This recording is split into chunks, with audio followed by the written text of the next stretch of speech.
This is the 2021 Merida e-ONE-SIXTY, similar to the last year's model, but with a massive difference, the all-new Shimano EP8 motor.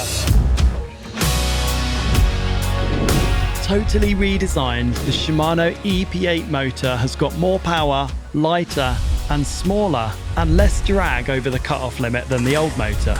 It's now paired with the Shimano 630 watt-hour battery.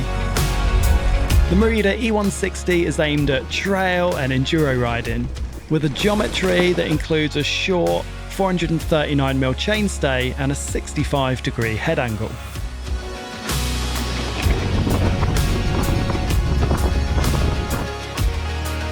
Paired with the 160mm fork and 150mm of travel at the rear, it's a pretty much do-it-all electric mountain bike.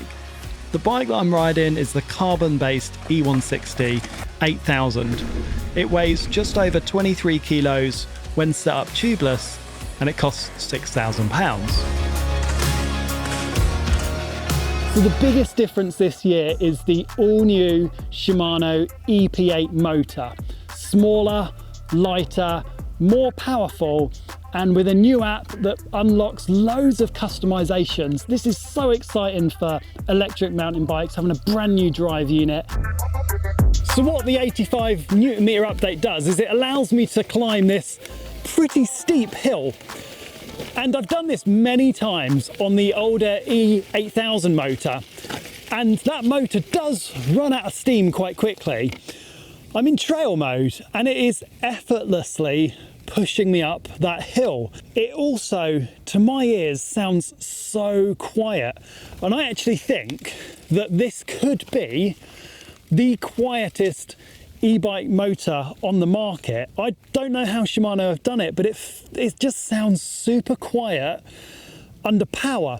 And if I put it in full power boost mode, I can still hear the sound of the gravel and the stones and the tyres louder than the actual sound of the motor. So smaller, lighter, more powerful and quieter. Have Shimano pulled off the greatest e-bike motor so far? Well, it's definitely more powerful. I could notice a difference, especially at lower cadences. When climbing, you get a nice delivery of power and it's pretty natural feeling. However, all of that technology has had some effects on the noise levels when you're not pedaling the bike.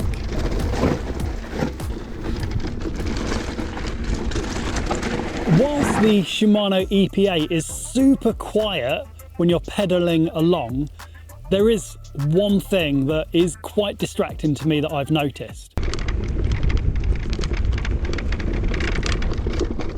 When you're coasting, so pedals level, and you're going over some rough bumpy terrain, you can hear the motor clattering.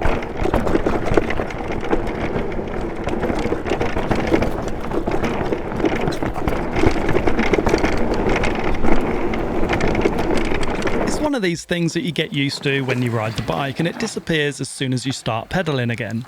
But whilst we're talking about noise levels of the new motor, I do think it's important to talk about all the noises that it makes. So when you're pedaling, the motor is one of the quietest, but when you're descending, it becomes one of the noisiest. I do feel on the whole that Shimano have one of the best integrated motor, display and controller options on the market. Look how neat this little Shimano controller is. That's all we need. I love how just small and it feels really good and easy to use, and it's like the big chunky buttons, so when you're riding along you don't need to look down, you can just have that muscle memory and you can feel it instantly. And the Shimano display is one of the best examples of like a discrete display on an electric mountain bike. You've not got no huge kind of Casio style display on the handlebars that scream e-bike. Just looks neat and discreet like that.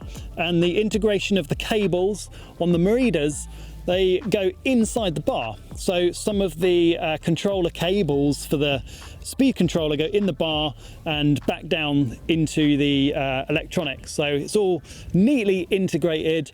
The Merida that we're using has a light on it as well, and that is attached to the Shimano internal battery, and you can just turn it on and off with the display. There's a controller for the light in there. So I kind of like all that stuff.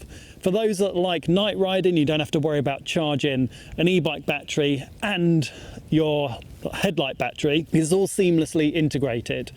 It's neat, I just like it, and I like how now e-bikes are getting they're starting to look really good, and I really appreciate it when e-bike designers think about, when you're behind the bars, what does it look like? So all of that tech built into what looks like an impressive frame with decent modern geometry. How does it ride? I spent a few weeks with the bike riding everything from cross-country to bike parks, and I can tell you now, it rides fantastic. Before I get into more detail about the riding, let's take a little look at the rest of the bike. 29er at the front with this super grippy Maxxis Assegai front tyre in max grip, so it's like the ultimate grip. Bit draggy, but you can like totally rely on this front tyre for just outstanding traction and grip. 27.5 on the rear, and I'll talk to you a little bit later about how that makes the bike feel in terms of the agility. This Marzocchi Bomber fork is 36mm in stanchion diameter, and I really rate it. It's nice and stiff, simple and easy to set up, but the performance from it is really good. It's got this grip damper inside. It is perfect for this bike. Carbon front triangle, aluminium rear triangle, and the 630 watt battery now brings all the Shimano systems to the same kind of ballpark as the other manufacturers. The bike rides beautifully. The frame and kinematics of the rear suspension, paired with the decent fork up front, provide a lot of feedback. And despite the relatively short chainstay for an e-bike, I found it really good to climb, especially with the 85 Nm update from the Shimano EP8 motor. It seems like Merida are onto a great formula with this bike: the mixed wheel size, compact frame, and burly build.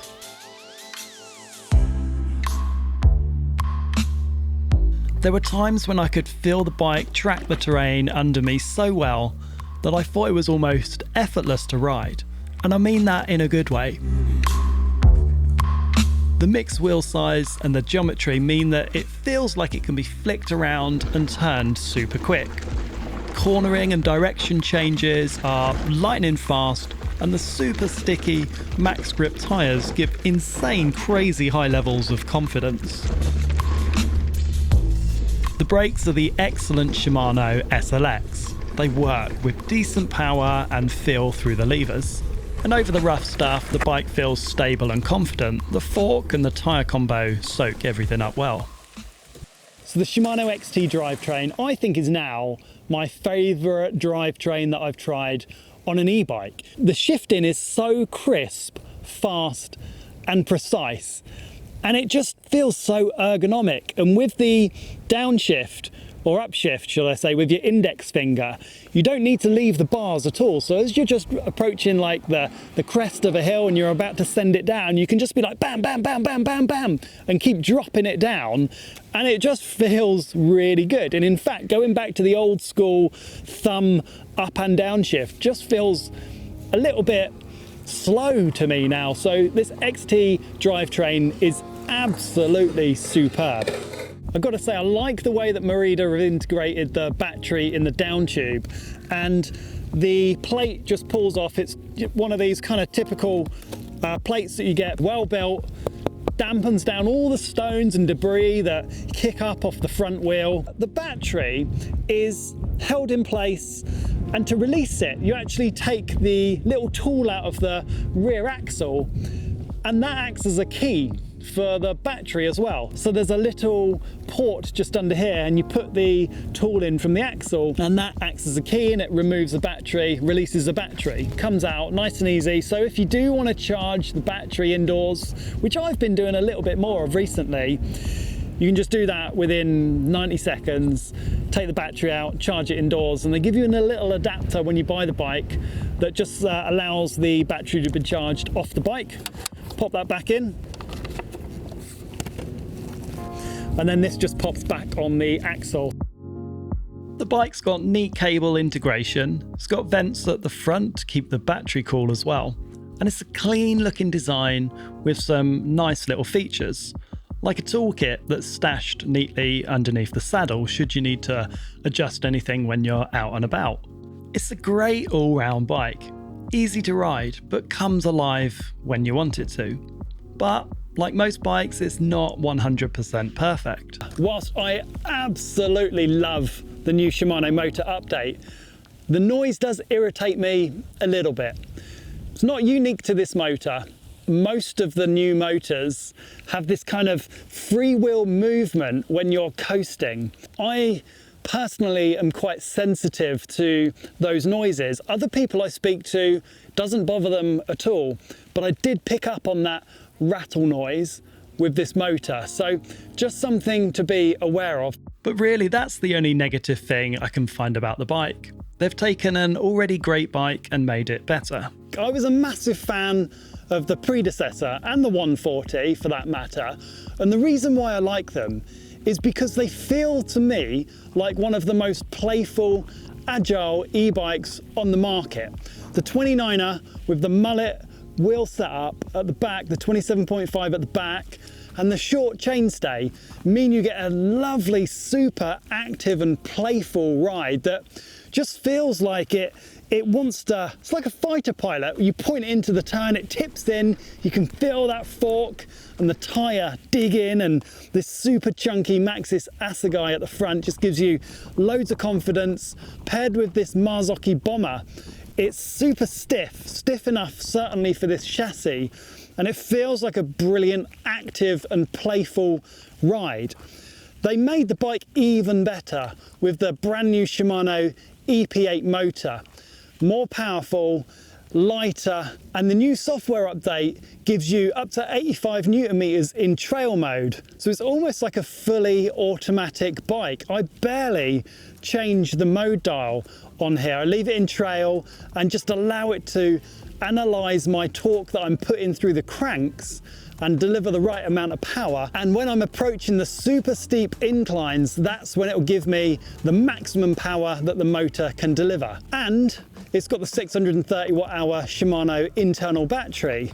So as a complete package, if you're looking for a super active, agile, trail enduro bike that is superbly capable with a great chassis and a cutting edge, bang up to date motor, the eONE-SIXTY is a bike that I would totally recommend. There's a few that they do in the range, goes right up to £9,000. The chassis and everything stays the same, you just get a different component spec, but you don't have to spend that amount of money. I deliberately wanted the entry-level carbon one because I think the spec is good enough for the type of riding that I do.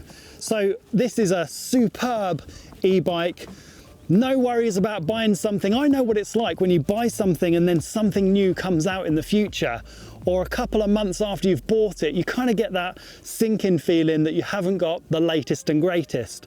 But now, with the motor that's been updated, you are getting a cutting edge e-bike for 2021 and beyond. Thanks for watching. I hope you liked the video. If you do, please let us know with a thumbs up. It really helps me understand what you guys like, and subscribe for weekly e-mountain bike content. And until next time, I'll catch you soon.